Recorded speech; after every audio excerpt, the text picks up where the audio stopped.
The Sukhoi SU-33, NATO codename Flanker D, is a carrier-based multi-role fighter aircraft developed by the Soviet Union in the late 1980s. It was designed to operate from the Admiral Kutuzov class aircraft carriers, providing air superiority and fleet defense capabilities. The Su-33 traces its route to the iconic Su-27 flanker, which sets benchmarks for performance and agility. The need for a navalized version of the Su-27 arose in the 1970s when the Soviet Navy sought a carrier-capable fighter to rival the US Navy's F-14 Tomcat. The Sukhoi Design Bureau took on the challenge, adapting the Su-27's airframe to handle the harsh demands of a carrier operation. The key modifications included reinforced landing gear, folding wings for better carrier storage, and a tail hook for arrested landing gears. The aircraft also gained canards to improve maneuverability and takeoff performance for shorter carrier decks. Powered by two AL-31F turbofan engines, the Su-33 boasts impressive thrust-to-weight ratios, enabling it to operate effectively from ski jump ramps. The Su-33 made its first flight in 1987 and entered service in 1998 with the Russian Navy aboard the Admiral Kutuzov. While it exceeded in air superiority and interception roles, it lacked multi-role versatility compared to the Western counterparts like the F-18.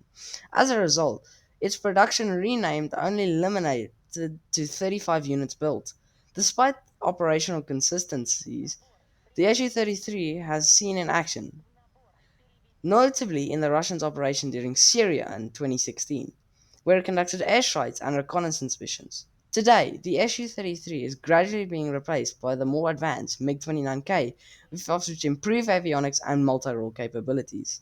In summary, the Su-33 remains a symbol of Soviet ingenuity, blending the power and agility of the Su-27 with the ruggedness required for carrier operations. Its testament is to an era where the Soviet Union thought to assert its naval air superiority on the global stage. Now, where we get in War Thunder is Rank 8, 13.3 squadron vehicle. The Su-33 secondaries consist up to 8 R-27 ERs, which are extremely good Fox ones, 6 R-73s, which are in very high GIR missiles, and 2 R-27 ETs. Its ground ordnance, well, it doesn't have guided bombs, but you do get an impressive amount of unguided weaponry. 8 firebombs, 28 Fab 250s, 8 Fab 500s, 31 Fab 100s, 12 Fab 250s, 8 Fab 250 M62s, 4 S-250O rockets, 20 S-13 rockets, and 80 S-8 rockets. Now, the Su-33's avionics are almost exactly the same as the Su-27 that came before it. It gets two AL-31F Series 3 engines with a max afterburner thrust of 12,330 kilogram forces. Its gun, it's a 30 mm GSH 30.1 cannon with a round of 150. The pilot has a fully fledged cannon ballistics computer consisted of CCIP, EEGS, CCIP for bombs and rockets and cannon, and CCRP for bombs.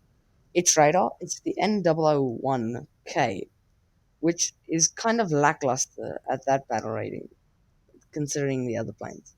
Its RDWR is a massive upgrade against the old Su-27. It gets the SPO L150 RWR, which is a quite modern RWR.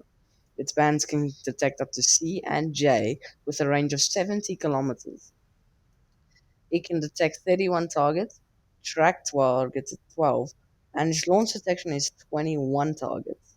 It has a helmet mounted display and an identifier friendly or foe to simulate that. The radar itself has a range of 80 kilometers.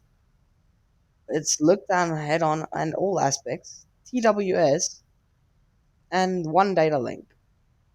But considering you don't have R77s, it is perfectly fine. Now, my final thoughts on the SU-33 is simple. It's a lackluster multi-character movie. Very good, but it doesn't have earth-shattering seven. I would think it's fun, or when you really like earth-shattering large. I'm carrying up to six. I wish you all a good time. We'll see you in the next one. Leave a comment below of which planes you guys want to see me review next.